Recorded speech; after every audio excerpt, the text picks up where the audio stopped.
Okay, so we be looking at behavioral science for medical students, and in this course we are looking at ethics.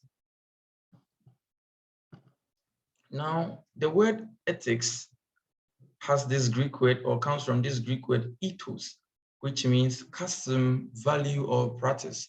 And so basically we are looking at the custom of a particular group of people. And it is because of this root word that has given ethics its traditional and then technical definition. And it will shock you how unethical you would be, or how uncouth you would be in a foreign culture.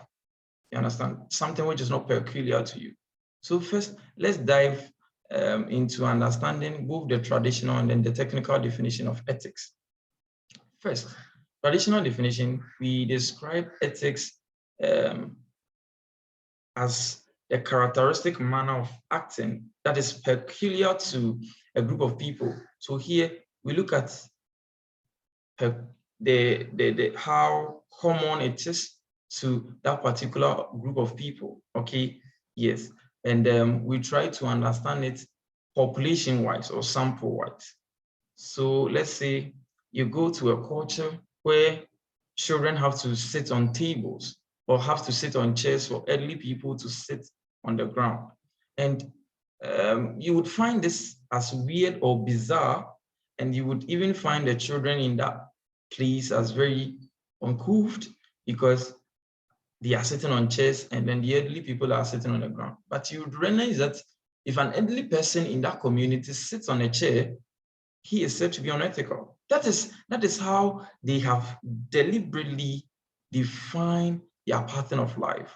And so you look here, the other definition, the other traditional definition of ethics, which is that ethics is a model of behavior in the deliberate action of man or of people. Action of people, it's a topic on its own that we have to look at. Okay, so we look at the model of behavior that is in the deliberate action of people. And we do it always population-wise, area-wise, and then let me just write it here, population-wise or sample-wise. And then we do it area-wise or locality-wise. So you look at where that thing is going on and you understand that, oh, then it's normal. Okay, yes. But if you look at the technical definition of ethics, which helps us to understand ethics as a science. In other words, ethics deals with observation, not just observation, analysis. We do analysis. We back it with empirical data. Not only with empirical data, we are also able to make deductions. Okay, so it is saying that ethics is a science that studies morality. What is morality? Good deeds, things that is deemed befitting, okay, of human action through the medium of human reasoning. And so here we look at it, whether the way that people are behaving, what they call morality, is either intuitive or counterintuitive.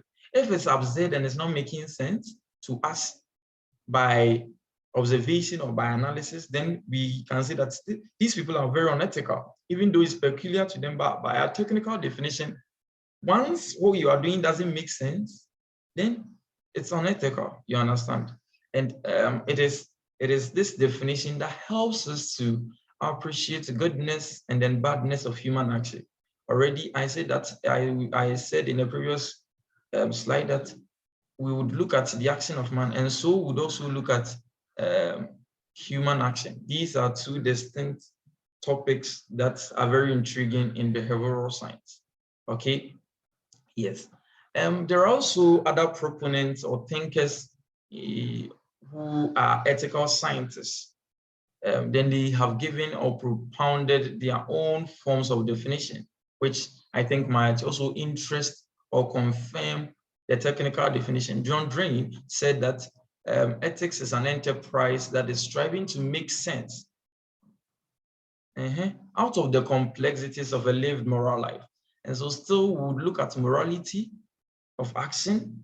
And then after looking at morality of action, we would also try and see whether whatever that particular people are doing makes sense. If it's not making sense, then nay, we are not subscribing to that act. Okay. And we also look at what did help and what is the other thing we can add to the life of the righteous. Okay. Yes, that is basically ethics for you. And so if we have people going by a moral compass or a moral dimension, and we think that, okay, what they are doing is very good, but it has its own effects on their life, then we can correct it. We want to make sense out of it. And that is John Dranes' account or definition for ethics. And Dan Maguire also said something that he said, ethics as a science. He defined it as an act of science. That seeks to bring sensitivity, which is very important, sensitivity and method of discernment into moral life. So already morality plays a role in the technical definition, but here we have incorporated another form of description, another factor, which is sensitivity.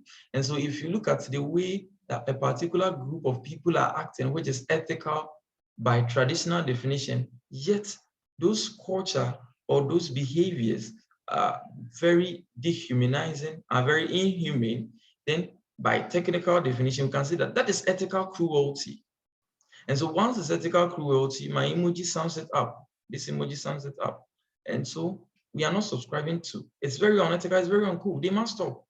Okay, that is why some customs are being abolished. Already we said that custom means ethics by the root definition. Okay, so that is why we keep abolishing some customs, because it is not making sense.